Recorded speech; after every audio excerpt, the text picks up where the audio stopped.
Hello everyone. आज हम start करेंगे बहुत ही interesting chapter, that is chapter 7, class 8 science, reaching the age of adolescence. मैं क्यों कह रही हूँ कि ये चैप्टर बहुत इंटरेस्टिंग है? क्योंकि इस चैप्टर में हम पढ़ेंगे कि कैसे एक जो ह्यूमन होता है वो रिप्रोडक्शन के लिए केपेबल होता है, और कौन सी जो चीज़ें होती हैं वो उसको रिप्रोड्यूस करने में हेल्प करती है, कौन से ऐसे हॉर्मोन्स हैं, कौन सी ऐसी कंडीशंस हैं, वो कब स्टार्ट होती हैं। तो ये हम इस चैप्टर में पढ़ेंगे। अकॉर्डिंग टू मी, आप लोगों को अपनी बॉडी के बारे में जानने में और समझने में कोई ऐसी हेजिटेशन नहीं होनी चाहिए, और ऐसी कोई चीज़ ऐसी फील नहीं होनी चाहिए कि आप उस चीज़ को लेके ऐसा फील करें कि नहीं नहीं, ये चीज़ तो हमें किसी के थ्रू जानने की ज़रूरत नहीं है। नहीं, आपको अच्छे से समझने की बहुत ज़्यादा ज़रूरत है। क्यों? अगर हम अपनी बॉडीज़ की डिफरेंट स्टेजेस के बारे में अच्छे से जानेंगे, तो हम जो है वो सही नॉलेज के साथ ग्रो करेंगे, rather than listening from your friends और अदर इन्फ्लुएंसर्स जो आपको गलत भी चीज़ें बता सकते हैं। हमें ज़रूरत है अच्छे से और एक अच्छी लर्निंग के साथ अपनी बॉडी की और अपनी बॉडी की नीड्स की और उनके चेंजेस को जानने की। तो चलिए स्टार्ट करते हैं। स्टार्ट करेंगे हम किस क्वेश्चन से? एमसीक्यू क्वेश्चन से। आंसर आपको मिल जाएगा कहाँ पर? वीडियो के एंड तक। तो वीडियो को एंड तक देखना है, बहुत ज़्यादा ज़रूरी। तो देखिए, क्वेश्चन है puberty in females begins at the age of. Females में प्यूबर्टी किस एज में स्टार्ट होती है? हम जानेंगे प्यूबर्टी क्या होती है, तो इसीलिए वीडियो को ध्यान से देखना है और कमेंट बॉक्स में मुझे आंसर्स बताने हैं। तो ऑप्शन है आपके 11 टू 13 ईयर्स ऑफ एज में, 16 टू 18 ईयर्स ऑफ एज में, 14 टू 16 ईयर्स ऑफ एज में, या 18 टू 21 ईयर्स ऑफ एज में। तो वीडियो को देखेंगे ध्यान से क्योंकि हमें जानना है answer. So let's start the chapter. The chapter is reaching the age of adolescence. Now, what is adolescence? Adolescence क्या है? अडोलेसेंस को देखने से पहले, समझने से पहले, हमने प्रीवियस चैप्टर में रिप्रोडक्शन इन एनिमल्स में पढ़ा था कि एक सर्टेन एज में ग्रो करने के बाद ह्यूमन बींग्स जो होते हैं वो रिप्रोड्यूस कर सकते हैं। अब वो सर्टेन एज क्या है और कौन सी ऐसी कंडीशंस हैं जो इस एज में ऐसे चेंजेस लेके आती है, जिससे आप जान सकते हैं, जिससे आप समझ सकते हैं कि जो एक यंग वन है वो ग्रो करके उस एज में पहुंच चुका है जिसमें वो रिप्रोड्यूस कर सकता है, वेदर इट इज एनिमल और इट इज ह्यूमन बीइंग और एन इंसेक्ट, राइट? सो अब देखिए, बहुत सारे चेंजेस हैं जो ह्यूमन बॉडी में क्या करते हैं, आते हैं इस टाइम पर जब हम प्यूबर्टी की एज में पहुंचते हैं। ठीक है, और प्यूबर्टी क्या होती है इस चैप्टर में हमें यही जानने को मिलेगा। देखिए, जो चेंजेस आते हैं ह्यूमन बॉडी के और कुछ एक ऐसी एज के बाद जिसमें वो रिप्रोड्यूस करना स्टार्ट कर सकता है या केपेबल हो जाता है रिप्रोडक्शन के, वो जो है इस चैप्टर का एक मेन पॉइंट है। तो आपने सबने पढ़ा था हमने जब पढ़ा था कि रिप्रोडक्टिव ऑर्गन्स जो होते हैं वो किस तरीके से वर्क करते हैं फीमेल और मेल में। ठीक है, जो हमने पढ़ा था ना कि मेल जो होते हैं वो टेस्टिस के थ्रू स्पर्म्स रिलीज करते हैं अपनी बॉडी से, है ना, और जो फीमेल्स होती है वो क्या रिलीज करती है ओवरीज से, एग और ओवम भी हम जिससे बोलते हैं, वो रिलीज होते हैं। बट वो सब जो प्रोसेस है वो एग रिलीज होने के लिए, स्पर्म रिलीज होने के लिए कौन से जो हार्मोन्स हैं वो एक बहुत इंपॉर्टेंट रोल प्ले करते हैं, और कैसे जो चेंजेस हैं वो बॉडी के अंदर आते हैं कि एक जो छोटा बेबी है वो एक अडल्ट में चेंज हो जाए, है ना, ये हमें पढ़ना है। Now your first topic is adolescence and puberty. Adolescence देखिए क्या है एडोलेसेंस। अब देखिए, आप लोगों ने अपने जो फ्रेंड्स हैं या बहुत सारी चीज़ें हैं, आपने देखा होगा कि अगर मान लीजिए आपके समर वेकेशंस है और आप समर वेकेशंस के बाद मिल रहे हो, क्योंकि 2 मंथ्स के समर वेकेशन होते हैं, और मान लीजिए आप 12 और 13 ईयर्स के हो और आप 2 मंथ के समर वेकेशन के बाद मिलोगे, तो आप ऐसे देखोगे कि आपका जो फ्रेंड है वो कुछ ज़्यादा हाइट में, एकदम से उसकी हाइट बहुत ज़्यादा लंबी आपको लगने लग जाएगी। उनके फेशियल हेयर, जैसे लिप्स के ऊपर हेयर, यहाँ पर जो टेम्पल एरिया होता है यहाँ पर एक्स्ट्रा हेयर आपको देखने को मिल जाएंगे, है ना, और आप लोगों को देखने एकदम फनी लगता है कि अरे ये क्या हो गया, ये तो अरे have you become an uncle और आंटी, नहीं नहीं तुम्हारे तो अपर लिप्स के ऊपर बाल आ गए हैं, तुम्हारी आईब्रोज कितनी हेयरी हो गई हैं, है ना।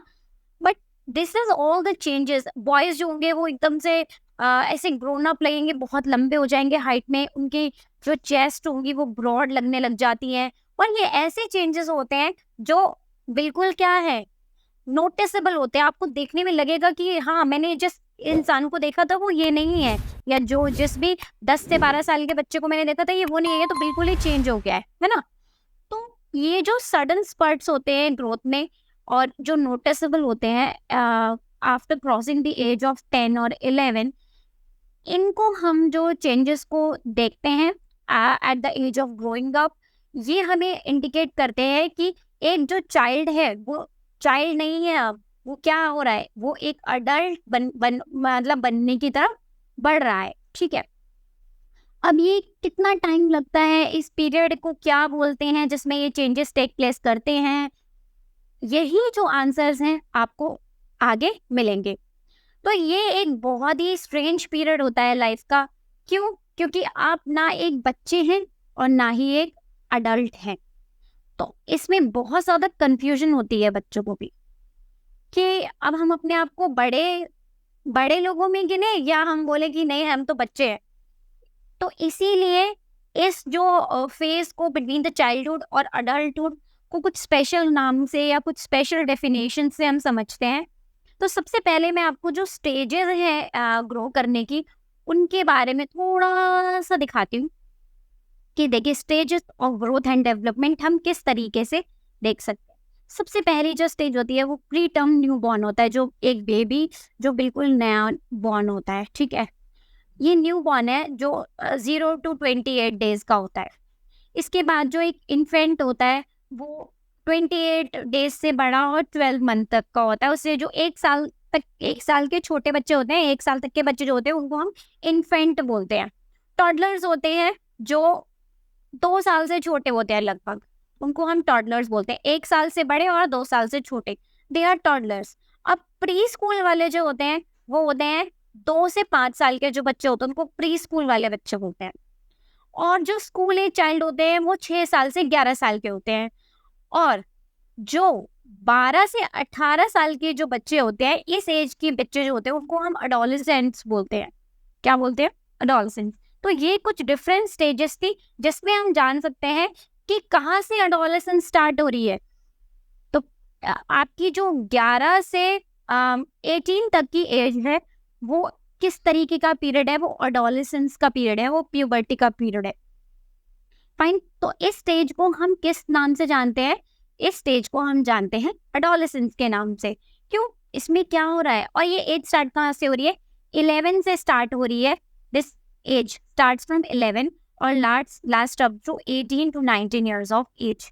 अब ये जो पीरियड है इसमें देखें 12, 13, 14, 15, 16 इस तरीके की काउंटिंग्स में एज बढ़ रही है, इसलिए इसे टीन्स वाला पीरियड और जो इसके जो अडोलेसेंट बच्चे होते हैं, बच्चे नहीं अडोलेसेंट्स जिनको हम बोलते हैं उनको टीनेजर्स भी बोला जाता है।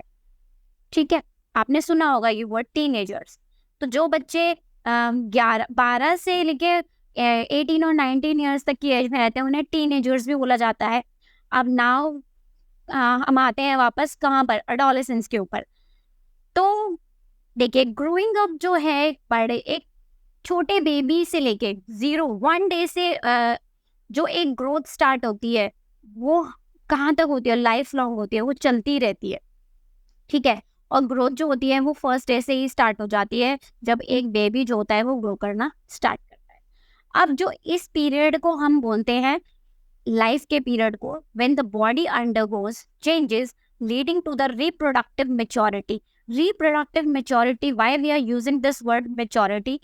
क्यों? क्योंकि इस पीरियड में जो एक यंग वन है वो कहाँ पर पहुंच रहा है, किस स्टेज पे पहुंच रहा है? एक इस स्टेज पे पहुंच गया है जहां पर वो रिप्रोड्यूस करने के लिए केपेबल है, राइट? तो इस पीरियड को, ये है आंसर आपका कि चाइल्डहुड से अडल्टहुड के जो बीच का पीरियड होता है उसे हम क्या कहते हैं? अडोलेसेंस कहते हैं। और जो इस पीरियड के अंदर यंग वंस होते हैं या जो ह्यूमंस होते हैं उनको हम बोलते हैं अडोलेसेंट। क्या बोलते हैं? अडोलेसेंस। तो ये एज लास्ट करती है 11 ईयर्स से लेके 18 और 19 ईयर्स ऑफ एज। ठीक है, अब इसमें क्या चेंजेस हमें देखने को मिलते हैं वो हम जानेंगे आगे। बट यहाँ पर एक इंटरेस्टिंग चीज़ है कि जो गर्ल्स होती हैं उनमें जो अडोलेसेंस का जो पीरियड होता है वो 1 या 2 साल पहले ही स्टार्ट हो जाता है इन बॉयज़। ठीक है, क्यों? और वैसे भी जो सबकी ग्रोथ होती है वो पर्सन टू पर्सन वेरी करती है। It depends on your how you are getting your food, कितना न्यूट्रिशनल फूड आप खा रहे हैं, कितनी आप फिजिकल एक्टिविटी कर रहे हैं, है ना? तो ये अलग अलग पर्सन टू पर्सन वेरी करता है, इसलिए जो ग्रोथ होती है वो भी पर्सन टू पर्सन वेरी करती है। मान लीजिए कोई बच्चा है, वो बहुत जंक फूड खा रहा है, बाहर का खाना खा रहा है, प्रिजर्वेटिव्स वाला स्टोर फूड, ये इस तरीके की चीजें खा रहा है, तो क्या होगा? उसकी जो ओबेसिटी बढ़ जाएगी। ओबेसिटी बढ़ेगी, इसका मतलब ये नहीं है कि वो ग्रोथ कर रहा है। क्यों? क्योंकि वो हेल्दी ग्रोइंग वन में नहीं आ रहा। वो क्या कर रहा है? वो अनहेल्दी तरीके से ग्रो कर रहा है। और in comparison to a boy और अ गर्ल जो एक हेल्दी डाइट लेते हैं, फ्रूट्स खाते हैं, वेजिटेबल्स खाते हैं, नट्स खाते हैं और एक्सरसाइज भी करते हैं, एक्स्ट्रा करिकुलर एक्टिविटीज करते हैं, डांस और इस तरीके की एक्टिविटीज में पार्ट करते हैं, उनकी जो ग्रोथ होगी मे बी वो शायद तो देखने में लीन हो, पतले हो, बट जो उनका मस्कुलर स्ट्रेंथ होगा, फिजिकल स्ट्रेंथ होगा, मेंटल स्ट्रेंथ होगा, वो जंक फूड खाने वाले बच्चे के कंपैरिजन में बहुत ज्यादा अच्छा होगा। ठीक है, तो अब जो ह्यूमन बॉडी होती है, जब वो बहुत सारे चेंजेस के थ्रू गुजरती है एडोलेसेंस में, तो ये जो है स्टार्ट होता है प्यूबर्टी का। एक नया टर्म है ये प्यूबर्टी। अब प्यूबर्टी क्या होती है? जब एक कोई भी ह्यूमन बॉडी, जैसे मान लीजिए 11 ईयर्स से 19 ईयर्स की एज में, जब 11 ईयर्स से उसकी जो एडोलेसेंस की एज स्टार्ट हो रही है, तो उसमें जो चेंजेस स्टार्ट हुए हैं उसको हम बोलते हैं starting onset of the puberty. मतलब कि बिल्कुल उसका जो स्टार्ट है वो प्यूबर्टी का स्टार्ट हो गया है। ठीक है, अब इसमें एक मोस्ट इम्पॉर्टेंट चीज़ जो होती है प्यूबर्टी के अंदर, वो होती है कि जो गर्ल्स एंड बॉयज़ हैं वो केपेबल हो जाते हैं रिप्रोडक्शन के। Fine, okay. अब प्यूबर्टी होती है वो एंड करती है जब एडोलेसेंस क्या करती है? रिप्रोडक्टिव मेच्योरिटी पे पहुंच जाती है। इट मीन्स 18 और 19 ईयर्स ऑफ द एज, वहां पर प्यूबर्टी जो है वो खत्म हो जाती है। क्योंकि ये भी क्या है? एक पीरियड है जो एडोलेसेंस का जो पीरियड है 11 ईयर टू 18 और 19 ईयर्स ऑफ एज, इसमें प्यूबर्टी भी क्या हो जाती है? क्यों? क्योंकि इसमें जो एक ह्यूमन होता है वो कहाँ पहुंच जाता है? वो केपेबल हो जाता है रिप्रोड्यूस करने के लिए, मेच्योर हो जाता है। तो यहाँ पर जो प्यूबर्टी है वो भी क्या हो जाती है? खत्म हो जाती है। ठीक है, अब कौन से ऐसे चेंजेस है जो हमें प्यूबर्टी के टाइम पे देखने को मिलते हैं? वो होते हैं इंक्रीज इन हाइट। जैसे मैंने अभी बताया, आप 2 या 3 महीने बाद या 5 या 4 महीने बाद किसी को देखेंगे तो वो क्या होगा? उसकी हाइट लंबी हो जाएगी, कोई भी बॉय और गर्ल है। ठीक है, और वो इस तरीके का चेंज होता है कि वो नोटिसेबल होता है, आप देख के पता लगा सकते हैं। क्यों? इस टाइम पे एकदम से सडन इंक्रीज होता है हाइट में, प्यूबर्टी में, और लॉन्ग बोन्स हो जाती है, और बोन्स हाथ और जो पैर होते हैं उनकी जो बोन्स होती हैं वो एलोंगेट हो जाती हैं, और पर्सन जो होता है वो लंबा दिखने लग जाता है। ठीक है, अब यहाँ पे एक छोटी सी एक्टिविटी है, देखिए यहाँ पर कुछ आपको एज इन ईयर्स देखिए कि ये एज है 8 9 10 साल, मतलब 18 तक, 18 तक की एज दे रखी है। और इसमें देखिए जो 8 ईयर्स तक एज जो बॉयज होते हैं वो 72% जो अपनी हाइट होती है, जो उनकी फुल ग्रोन हाइट में होगी, उसका 72% रीच कर देते हैं। अदर देन दैट जो गर्ल्स होती है वो 77% ऑफ अपनी जो हाइट होती है वो रीच कर जाती है 8 years of age. Up to 13 years of age वो 88% अपनी हाइट का क्या करते हैं? जो बॉयज वो पा लेते हैं, मतलब उतना वो ग्रो कर जाते हैं जितनी उनकी हाइट बढ़नी होती है उसका 88%। जो गर्ल्स होती हैं वो ऑलमोस्ट 95% जो अपनी हाइट होती है उसको रीच कर लेती हैं at the age of 13 years old. ठीक है, आपने देखा होगा जो फीमेल्स होती है when their menstrual cycle starts, तो उसके बाद जो उनकी हाइट होती है वो बहुत ज़्यादा नहीं बढ़ती है ना? बहुत कम जो हाइट में वेरिएशन होता है वो देखने को मिलता है। तो अगर हम बोलें कि बॉयज़ और गर्ल्स जो होते हैं वो 15 ईयर्स तक जो अपनी जो मैक्सिमम हाइट जो होती है उसको रीच कर जाते हैं, तो ये ठीक होगा। ठीक है, तो यह देखिए तो यहाँ पर 17 और 18 तक की एज में पहुँचते पहुँचते जो बॉयज़ और गर्ल्स होते हैं वो अपनी मैक्सिमम हाइट को रीच कर जाते हैं, राइट। यहाँ पर एक चीज़ देखिए कि जो गर्ल्स हैं उनमें जो थोड़ा परसेंटेज है वो कम एज में आपको ज़्यादा दिखाई देगा। क्यों? क्योंकि हमने पहले ही बताया था कि जो गर्ल्स होती हैं वो 1 या 2 साल जो उनमें एडोलेसेंस या प्यूबर्टी का जो पीरियड होता है वो 1 या 2 साल पहले भी स्टार्ट हो जाता है। तो इसीलिए जो है वो अपनी जो मैक्सिमम हाइट होती है उसको जल्दी रीच कर जाती हैं। ठीक है? यहाँ पे एक फ़ॉर्मूला है, आप अपनी हाइट को कैलकुलेट कर सकते हैं इसके थ्रू। क्या फ़ॉर्मूला है? देखिए, इसमें जो बॉयज़ होते हैं, अगर मान लीजिए वो 9 ईयर का है, उसकी 120 सेंटीमीटर हाइट है, तो हम कैलकुलेट कर सकते हैं 120 अपॉन 75% जो उसकी है हाइट वो हो जानी चाहिए। तो यहाँ से परसेंटेज ले लेंगे, तो हमें पता लग जाएगा कि उसकी फाइनल हाइट कितनी होगी। फाइन, ठीक है। नेक्स्ट देखिए, और कौन से चेंजेस हैं जो होते हैं? चेंज इन बॉडी शेप, हमारी जो बॉडी शेप होगी वो चेंज हो जाएगी। बॉयज़ के ब्रॉड शोल्डर हो जाएंगे, फाइन।